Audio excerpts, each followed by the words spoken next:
The Supreme Court is expected to decide today if California can prohibit the sale of violent video games to minors. CBS News correspondent Whit Johnson looks at the court fight that took 6 years to make its way to Washington.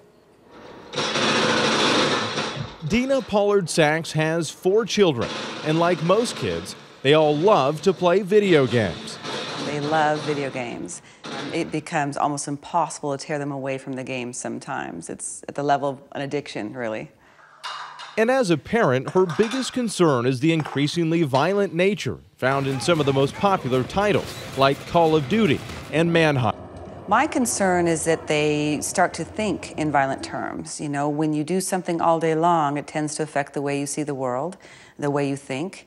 Sometimes their immediate reaction to some kind of dispute is, oh, I'm going to blow his head off. It's like, where'd you get that? Well, he just blew a head off in a video game.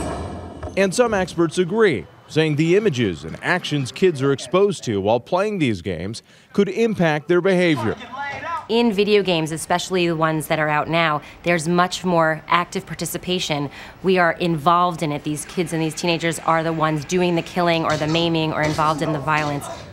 To me, the government doesn't just have the right, but has the obligation to tell parents what's going on with these games, what they believe the games can cause in terms of harms to children. And I think a sales regulation is more than reasonable. It infringes on the First Amendment. Not so, says Paul Smith of the video game industry. It's not up to the government to be deciding what's wholesome for kids and what's not wholesome for kids as a general matter.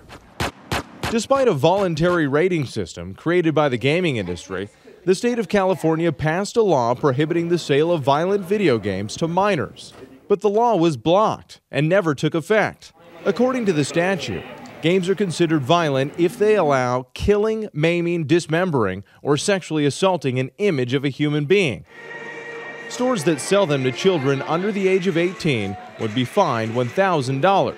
It's not taking anything away from adults, just kids who aren't really in the best place to make decisions about their mental health, and I think that the government is doing the right thing in California.